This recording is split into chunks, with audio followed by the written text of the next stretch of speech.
This is your celebration. Celebrate good times, come on. Let's celebrate. And welcome back to Poltergeist Board Games. Today's a special day. It is my 1-year anniversary of this channel. So thank you so much to all my subscribers, everyone that tunes in to my videos, clicks that like button, clicks that subscribe, and also leaves me comments. I appreciate each and every one of you, and it's been a fun year. I have more in store for this year. I've gotten a little into done some play testing for some games. Mustang Leader with Chuck Siegert, Bloody Lane with Vincent Cooper, Bomber in a Book with Steven Radzikowski of Good Karma Games, and also co-writing a book with a game book with Thomas Van Hare that'll be out in a few months, and writing a book of my own, a game book of my own, about a NTSB investigator, also working on a pilot game. So lots of things happening, and I'm very thankful for everyone that tunes in and watches. So today my video is going to be about my favorite board game maps, board games / maps. These are in no particular order. There's just, I pulled them out and we'll just go through them and why I like them. All right, so this is A Glorious Chance by Legion War Games and Gina Willis. The map is done by Mark Manhaffey. I like the artwork is really nice. I really like these tracks up here. Let me move the camera so you can see them. These tracks up here are really nice. It has a combat table right here. And then along the bottom, along the bottom it has a sequence of play, which is really nice. And it's detailed too. And it tells you, the page number to go to. But that's all along the bottom. You've got, your different forts and things. It's just a very, very good map. The one thing I don't like about it, and as many of you know, is that it's a paper map. I don't like paper maps because the units, ride the ridges and fall into different zones and stuff. But anyways, it's a great game. If you haven't played it, get it out, buy it, play it. It's great. All right, next one. All right, this one is Plum Island Horror. Herman Lutman game. Very nice board, mounted. It's got great artwork on it. Each of these little places are neat little drawings, artist drawings. It's very detailed along here, along the coast. You got the rocks. You got some docks here. It's just it's a cool game, and different, because it's zombies and stuff, but still it's a fun game. The map is really well done, and it's mounted. So that is Plum Island Horror. I'm going to be doing a video soon about my favorite games of 2024, an update, and this has now jumped into the top 5 for sure. And this one is I, Napoleon. A great map board. You have these tracks here, your glory track. You've got your year tracks, when he was commander, general, and then emperor. You've got your different countries and things like that, where you place cards, your draw track. Then you have your sequence of play right here, domestic politics table, campaign combat resolution, diplomacy table, and diplomacy tracks.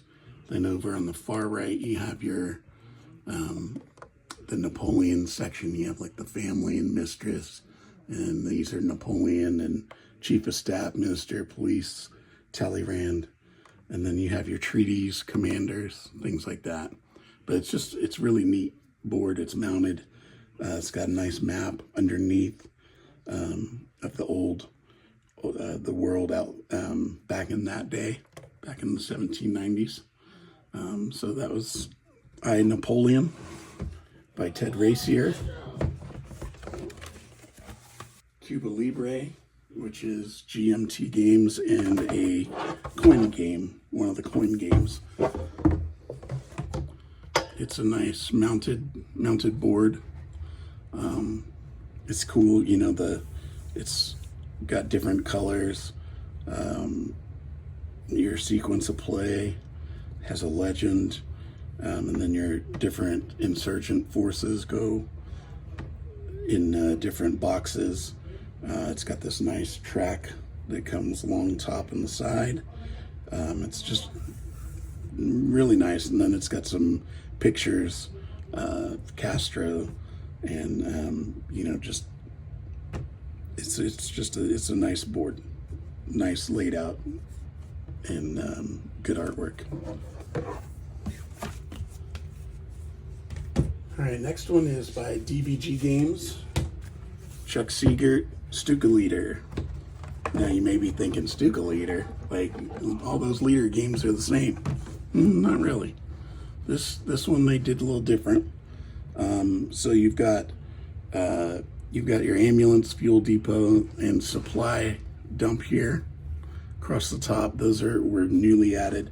What I like are these maps here. They're changeable. So like you can put, you know, they have different cards you can put in based on the targets that you're going after. So here's like an airfield one. Move this out of there.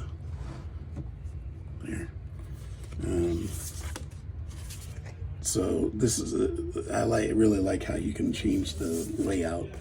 You know, you like how they have their sequence of play right down this thing here. You put your target deck, event deck, your turn track. These are really, really well done. But I like how they added those cards. All right, next one is Compass Games, World War II Commander, Battle of the Bulge. I love this board because it's just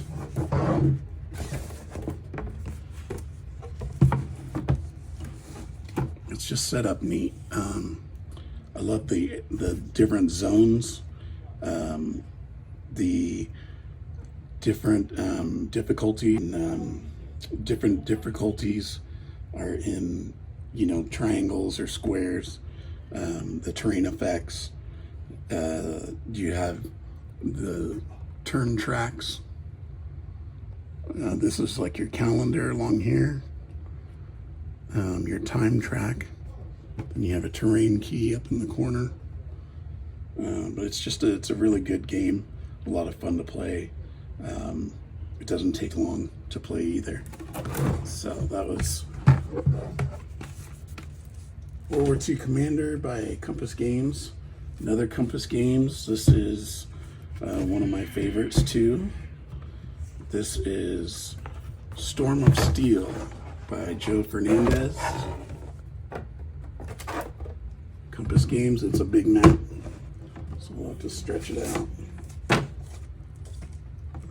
All right, so what I love about this, besides it being mounted, is that you have so much information on here. All the tables you need are all on this board.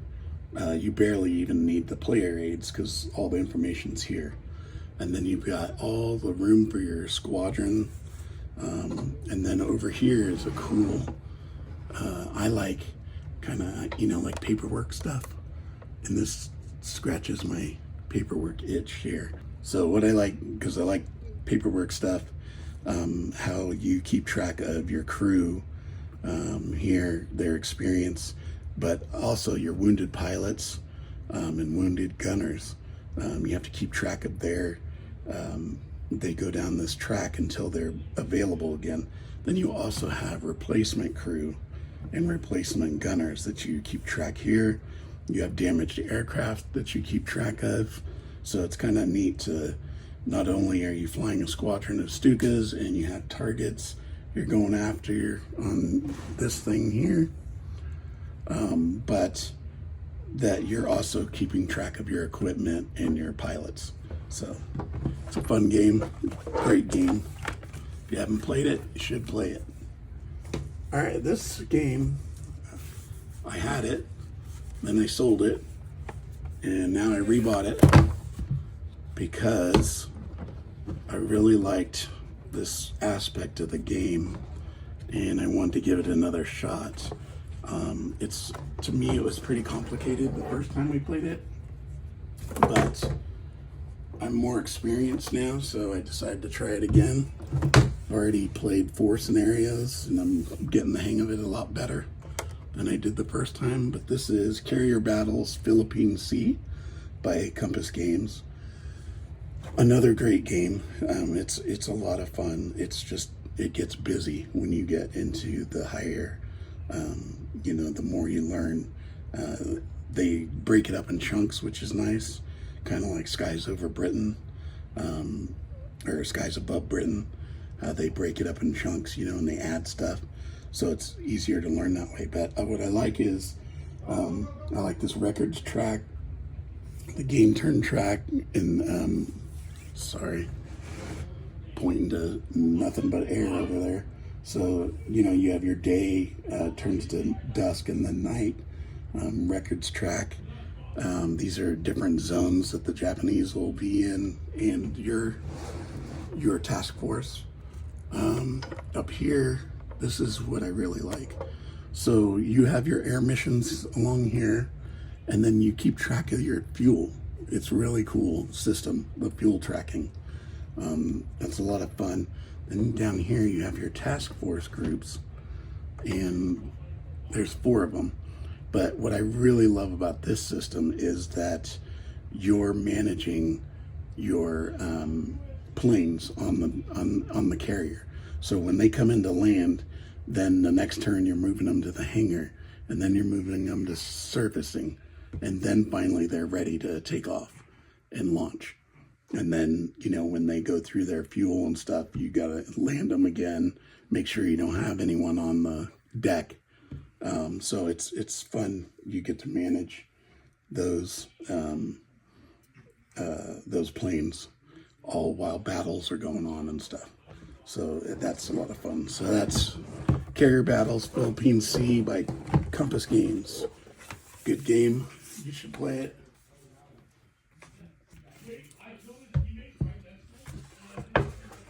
This is called Burning Banners.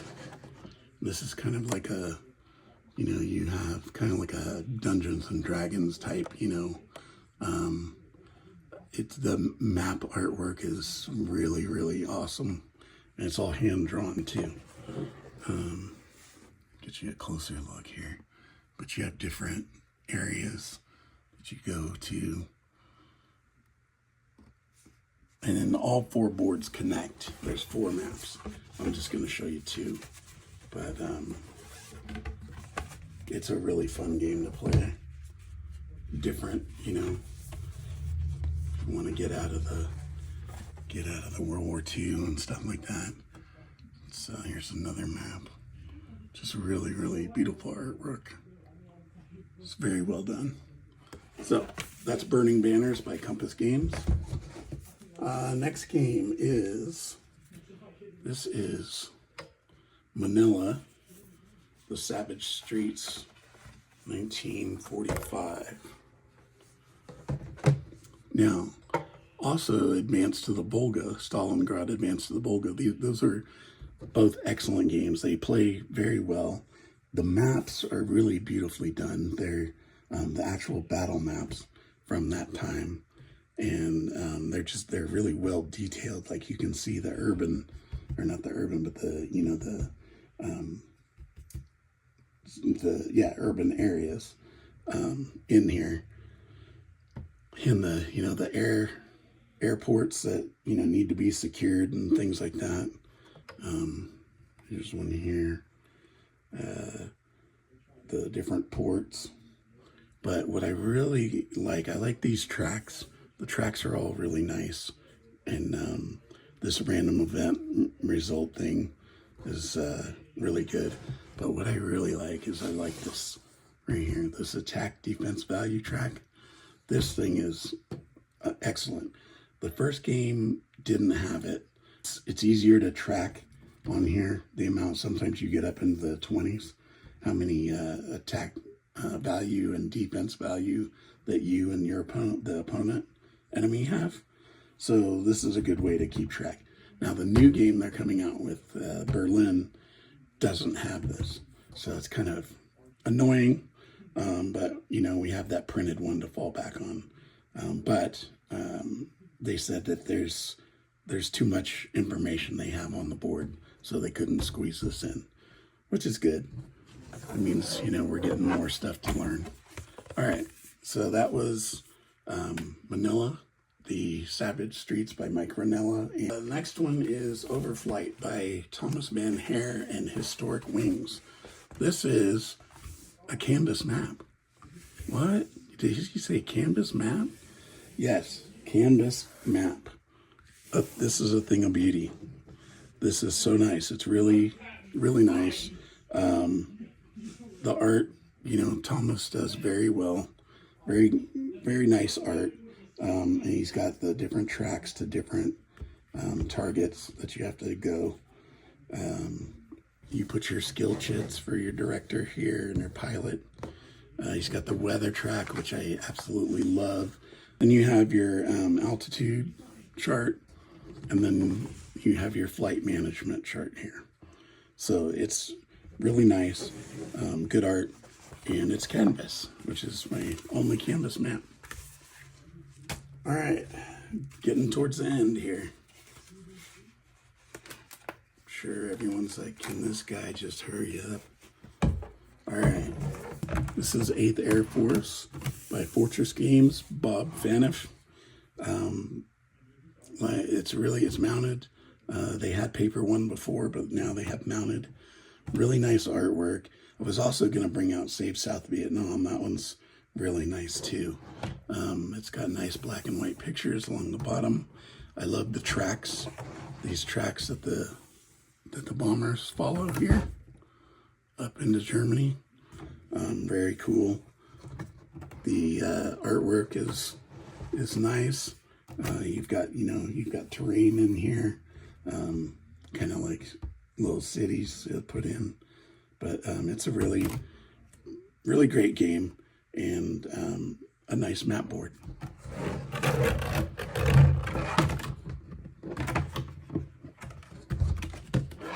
And my last one, Halls of Hegra. This is a great game. This board looks very overwhelming when you first glance at it. You were like, what the hell is going on? There's a lot of stuff going on here. But the rules are really good. And it kind of flows.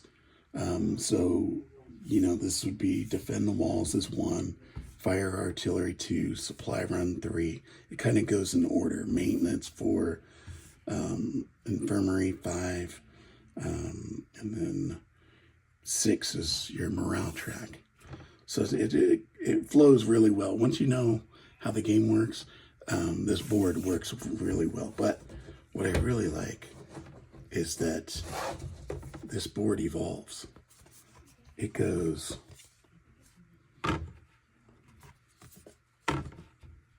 think it goes like that. Yeah. So you start off with this board on here, mobilization. And then if you play that mobilization, sometimes you can skip it if you want to do a harder level. Then it changes and it goes to first attack. And then you've got this that you're dealing with. And then after a certain round, this comes off. And now you've got the board's evolved even more. And now you've got this to deal with. So it's just a really cool game. If you haven't played it, check it out. It's a really fun game to play. and it's not overwhelming at all. It's very, very good. So that was Halls of Hegra. I'll have to put, I can't remember off the top of my head the company name because it's not one of the big ones, but I will put that in the editing. So that is it. Those are my favorite maps that I own, that I've played. Drop me a comment on what ones you like, what ones I missed, if ones I need to check out. Don't forget to like and subscribe. And thank you so much for 1 year of my channel, looking to many, many more years to come. Thank you again, and take care.